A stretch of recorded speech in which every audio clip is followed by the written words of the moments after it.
press on into the wilderness, and there, between the river and the gorge, we find a heretofore unknown group of people who call themselves Eloi, river people. And they speak a lilting melodic tongue that sounds not unlike the rushing of water. Legend has it that this language was created by the first man and woman who fell in love and needed words for all they wanted to convey. What sounds, what stops, what motions of teeth and tongue, all were chosen for what sounded beautiful. And it is said that when it was first spoken, it sounded exactly like song.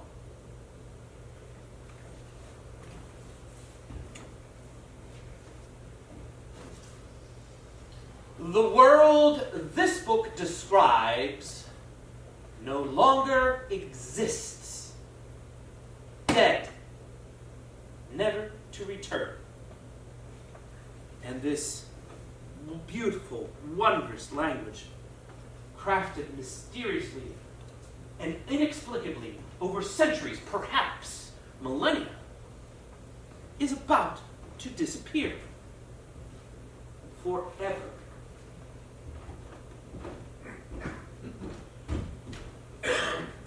We are standing at the precipice, my friends. You are looking at it right now. You are all that stands between an entire world and oblivion. So, I ask you, will you choose to remember, or will you choose to forget?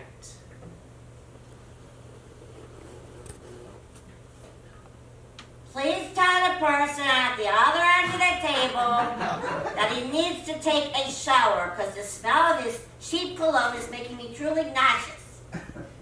And please tell the woman she should learn some grammar because the word is nauseated, not nauseous.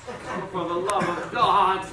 And please tell the person at the other end of the table that he smells like a dead weasel that's been caught in a trap with raccoon guts for 7 days.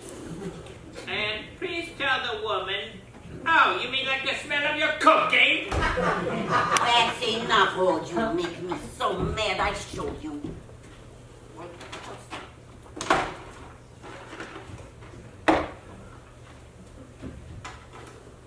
I want you to eat this. What? Don't eat it. I don't hear anything but a little fly buzzing, do you? Don't eat it.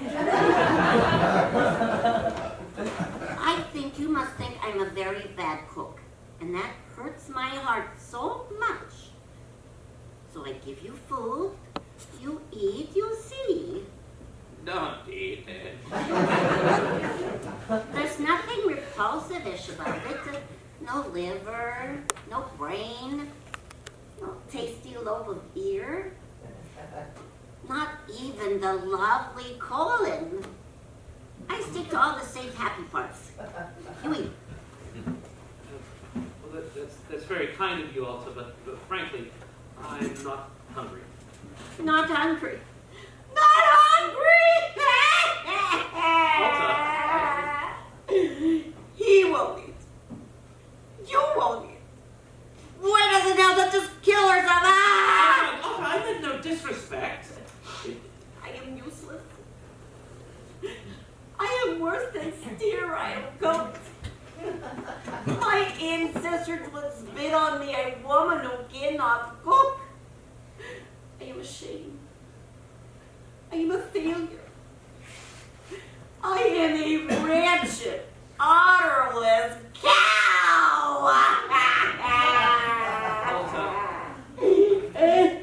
Alta!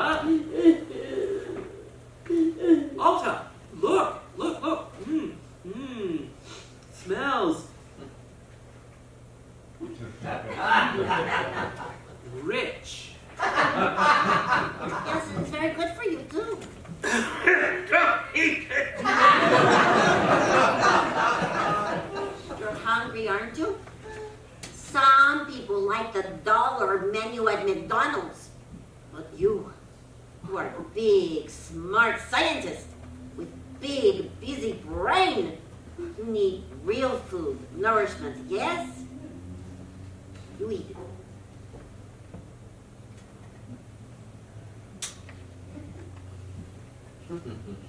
God tell you.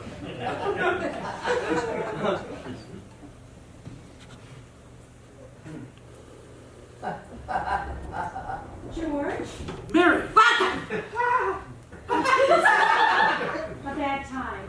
No, no, please. Come in. Reston, Alta. If you would.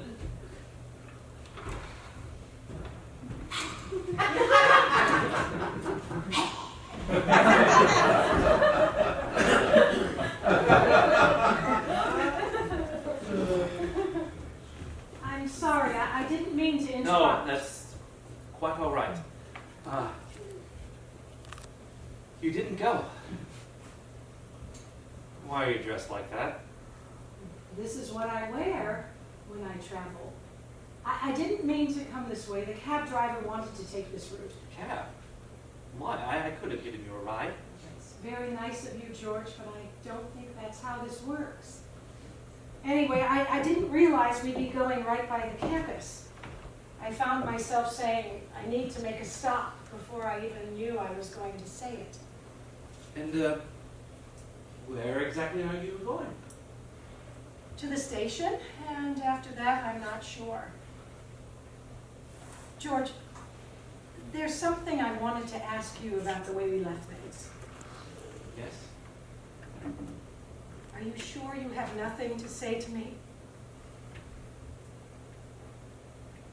You must have something to say. Do you know I can remember everything you wore on our first date? You wore a blue shirt that had part of a handprint on it in white. It was flour. I'd been baking that day. And you smelled like bread. And you wore those jeans, the jeans you don't wear anymore. I can't fit into them anymore. All that bread. And a belt with stripes on it that looked like a rainbow. And black shoes with a very square toe. And I remember thinking they looked witch-like, but in a good way, a cute way. A cute which way? Yes. And I remember liking your knees. Because they turned in a little bit to look at each other. And I thought, those are the knees of a woman I could love. Yes? Yes. George, Mary.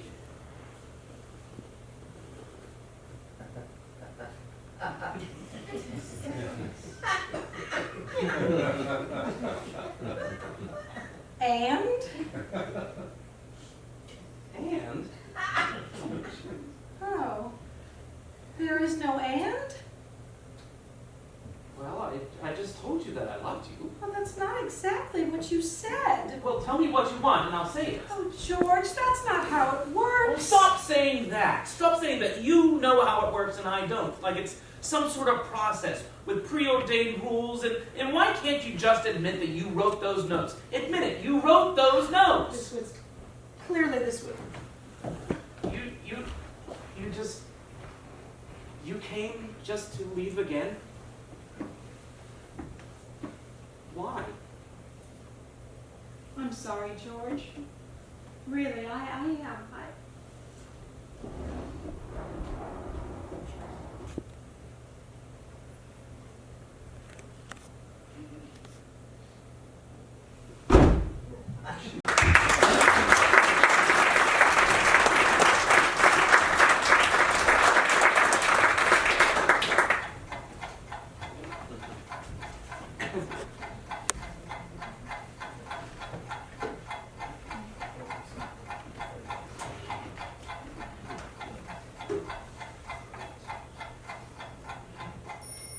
Again.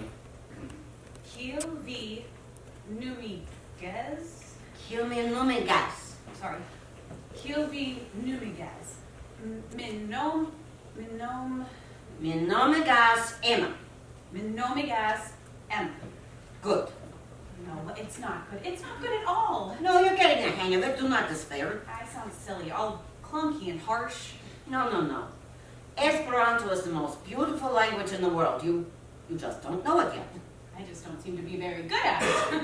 I know it's a very logical language, but I can't seem to get it. No. If you are not learning it, I must be doing something wrong.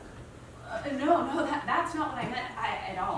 No. I must be teaching you wrong. Because I am the awful, most terrible teacher of Esperanto in the whole world. I wouldn't say that. Really, I just don't seem to be very good at languages, at least not the live ones. No, don't say that. Zamenhof, God rest his soul, he made a language anyone can learn. Millions have learned it with ease and alacrity. So, if you are not learning the tongue, it must be my failure. Please, I really wish you wouldn't take it so personally. No, I must. Zamenhof would be ashamed, yes, so ashamed. Unless it is you and not me. Yes, you. Maybe you have some kind of block, some kind of physical, logical reason not to want to learn the most beautiful language in the world. Some kind of trauma, some kind of stress. Why do you want to learn this language? Why? Yes. Why did you call me? What made you come here? Make you try to learn Esperanto? Well, I've always liked the idea of Esperanto. You know, the idea of a universal tongue. And Zamenhof, I mean, his story is so inspiring, the way he hoped for peace and understanding. Yes, that's all common, but something special, something more. I'm afraid I don't see what you mean. All right, I'll spell it out for you.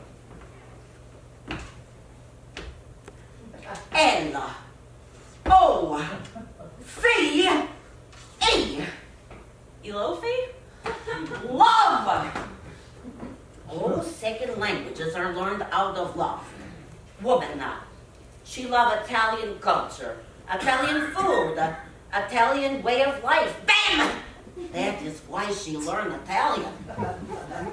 People world over love American movies, American TV. Bam! That is why they learn English. It's always about love. So, what do you love? What do I? Oh, there was this Dutch girl. You know the Dutch, they speak languages like cauliflowers. Okay, I don't know what that means. They're coming out of their ears. This makes the Dutch very smug, very insufferable. And this girl, she broke my heart. But that's another story. Anyway, this girl had to learn languages. She was compelled. Each new language was like opening a door to a vast and unimpenetrable landscape. And once she started, she could not stop. So,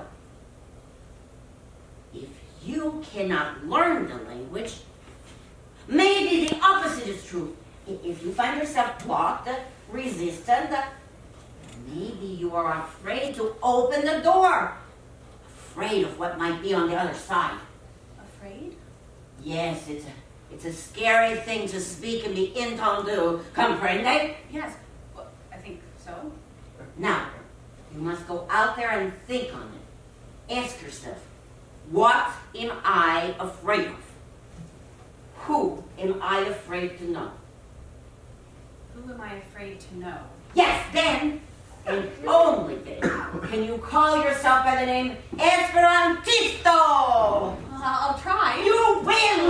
Well, I never knew that learning a language required such bravery. Oh, my dear, nothing in the world could possibly require more.